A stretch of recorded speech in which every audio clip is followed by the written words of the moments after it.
ሰግጥ ፈምስ በሚለው መርሁ የሚታወቀው ቲክቶከር አዶናይ ከመንግስትና ከታዋቂ ሰዎች ትልቅ የሆነ ተቃውሞ እየደረሰበት ነው። ሰላም እንዴት ናችሁ ውድ የቻናላችን ተመልካቾች፣ እንደ ሁልጊዜው ላይክ፣ ሼር፣ ሰብስክራይብ እያደረጋችሁ ቪዲዮውን እንደምትጀምሩት ባለሙሉ ተስፋ ነን። ሰግጥ ፈምስ በሚለው በቲክቶኩ የሚታወቀው አሁን ላይ በርከት ያሉ ስራዎችን እየሰራ እንዲሁም በቅርቡ የተካሄደውን የቲክቶክ ክሬቲቭ አዋርድ በማሸነፍ መኪናዋን የወሰደው ቲክቶከር አዶናይ ዛሬ ላይ ከመንግስትና ከትልልቅ ታዋቂ ሰዎች ከዩኒቨርሲቲ መምህራንና አንጋፋዎች ትልቅ የሆነ ተቃውሞን እየደረሰበት ነው። ይህ የሆነው ታዲያ ለምንድን ነው? በዚህስ ላይ ትልቁ ሚና እየተጫወተ ያለው ሰው ማን ነው የሚለውን ይዘንላችሁ መጥተናል። መፈመስና ታዋቂ መሆን እሱ አይደለም ዋናው ቁም ነገር።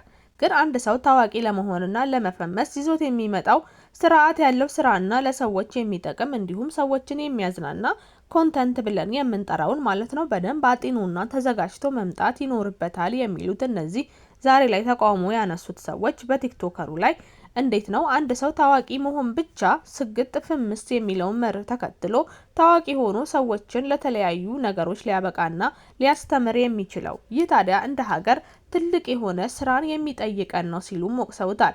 አንዲት ሀገር ወጣቶቿን ለስራ ለፈጠራ ታበረታታለች እንጂ እንዴት ታዋቂ ለመሆን ታበረታታለች? አንድ ሰው ታዋቂ ለመሆን መስፈርቱ ምንድን ነው?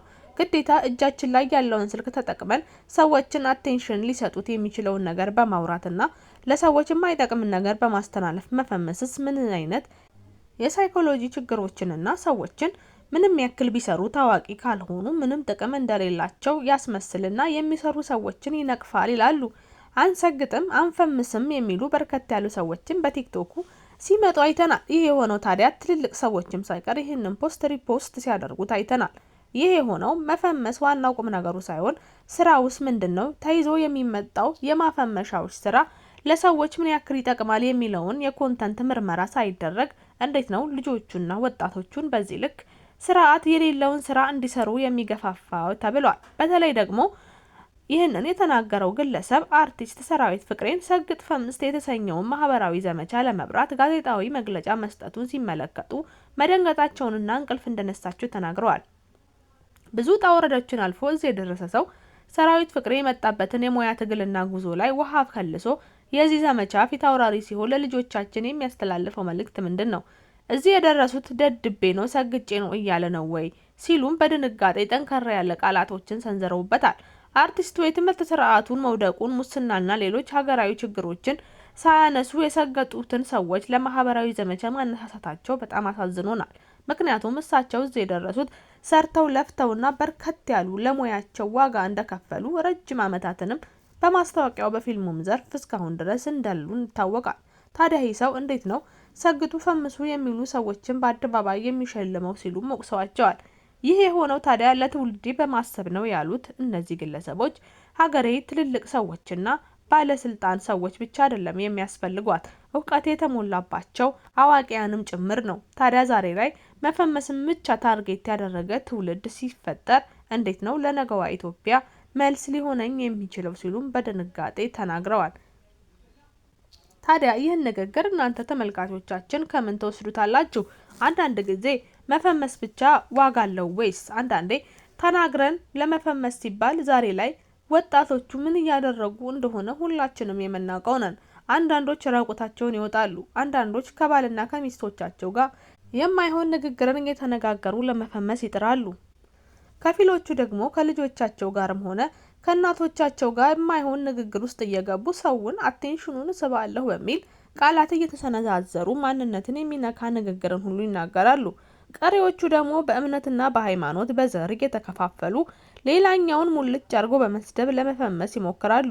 አንደኛው ታዲያ ሌላኛውን አካል እንዲህ እያለ እየተናገረ ለመፈመስ በሚጥርበት ጊዜ ከፊሉ ሲሰድበው ከፊሉ እያሞገሰው በዛው እውቅናን ያገኛል።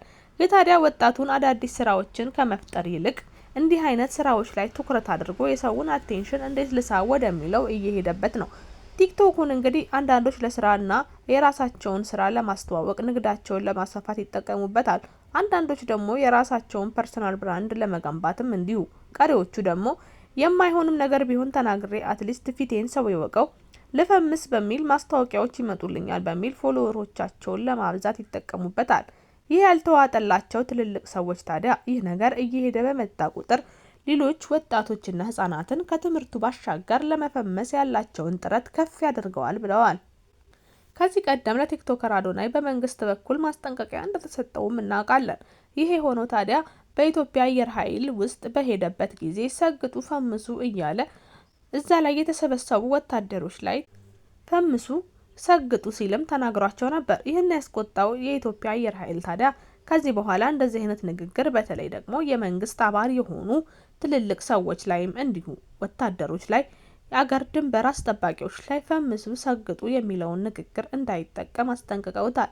ይሄ ሆኖ ለሁሉም ቦታ አለው። ሁሉንም ጎበዝ ጎበዝ ባልናቸው ቁጥር የማይሆን ንግግር ባልሆነም ቦታ እየተናገሩ ነው። መሰገጥ መፈመስ ራስህ ላይ ላለው መክሊትህን ለማውጣት ለመጠቀም የሚጠቀሙበትን መንካታችን አይደለም። አንዳንዴ እውቅና ሳይኖራቸው ግን ጥሩ የሆነ ሀሳብ ያላቸው ሀሳባቸውን ለማስተላለፍ ስግጥ ብለው ሁሌ ተከታታይ የሆነ ነገርን በመልቀቅ ሰው ጋር መድረሳቸው ትክክል ነው። ነገር ግን ይህ ሀሳብ ትክክል የሆነው ለነዚህ ሰዎች ብቻ ነው። ትክክል የማይሆንበት መንገድ ደግሞ ለመፈመስ ብለው ስግጥ ተብሎ የማይሆን ንግግርን ለሚያቀርቡት ነው። ህጻናቱን ሳይቀር እያስገደዱ ቪዲዮ የሚያሰሩ ብዙ ወላጆች እየመጡ ነው። ይህ ብቻ አይደለም። አንዳንድ ህጻናት ለወላጆቻቸው ቋሚ ገቢ ሁላ እስኪሆኑ ድረስ ህጻናቱን እያስገደዱ እንዲበሉ፣ እንዲስላችሁ፣ እንዲመልሱ እያሉ ትልቅ የሆነ ጫና እያሳደሩባቸው ነው። አንዳንዶች ደግሞ የማይሆኑ ውዝዋዜን በማሳየት ለመፈመስ ይሞክራሉ። መቼም ይሄ ቲክቶክ ዓለም ብዙ የሚያሳየን ነገር አለ። አንድ ሰው ለመፈመስ ሲል ብዙ ጥረት ያደርጋል። እንግዲህ በቅርቡም የቲክቶክ አዋርድ ላይ ራቁት ሁሉ እስከ መምጣት ተደርሷል። ይሄ የሆነው ታዲያ ሁሉም ሰው የራሴን ራሴ ያውቃለሁኝ ለመፈመስ ምንም አደርጋለሁ በየጊዜው መነጋገሪያ ለመሆን የሚጥሩ በጣም ብዙ ሰዎች መኖራቸውን ያሳየን ነው። እናንተስ ተመልካቾቻችን ታዲያ አንድ ሰው ለመፈመስ ሲል ይህን ሁሉ ርቀት መሄድ አለበት ወይ ብላችሁ ታስባላችሁ? ሁሉም ሰው አቅም አለኝ ችሎታ አለኝ ብሎ አቅምና ችሎታውን ማምጣት እንጂ ሁሉም ሰው ቲክቶከር የመሆን ግዴታ የለበትም። ሁሉም ወደ ተሰማራበት ሙያ እየገባ እችላለሁ፣ እሰራለሁ የሚለውን ነገር ለማስታወቂያነት ፕላትፎርሙን ቢጠቀመው መልካም ነው። ጥሩ የማዝናናት አቅም ያለው አለያም የተለያዩ ተሰጥኦዎች ያላቸው ደግሞ ተሰጧቸውን ለሰዎች ለማካፈል በየሰው ስልክ ውስጥ እየገቡ እንደ መስራት ስለሆነ ይህንን መጠቀማቸው በጣም መልካም ነው። እኛም እንዳዘጋጅ ታዲያ ይህ ነገር መሰገጡ መፈመሱ አቅም ላላቸው ችሎታ ላላቸው አቅሜን እዩልኝ ለሚሉት ይፈቀድላቸው። ነገር ግን አቅምና ችሎታ ሳይኖራቸው ታዋቂ መሆን ፍላጎት ላላቸው ግን በማይሆን መንገድ ስግጦ ለመፈመስ የሚሞክሩትን ግን እባካችሁ ተዉ። ፕላትፎርሙ ልጆቻችን ህጻናት ያዩታልና የማይሆን ንግግርንና እይታን ወደ ልጆቻችን አይምሮ ባትከቱብን መልካም ነው እንላለን። እኛ ለዛሬ ይህንን ብለናል። እናንተም ታዲያ ሀሳብ አስተያየታችሁን በኮመንት ስር እንድትጽፉልን በአክብሮት ጋብዘናችኋል። ሰላም ቆዩን።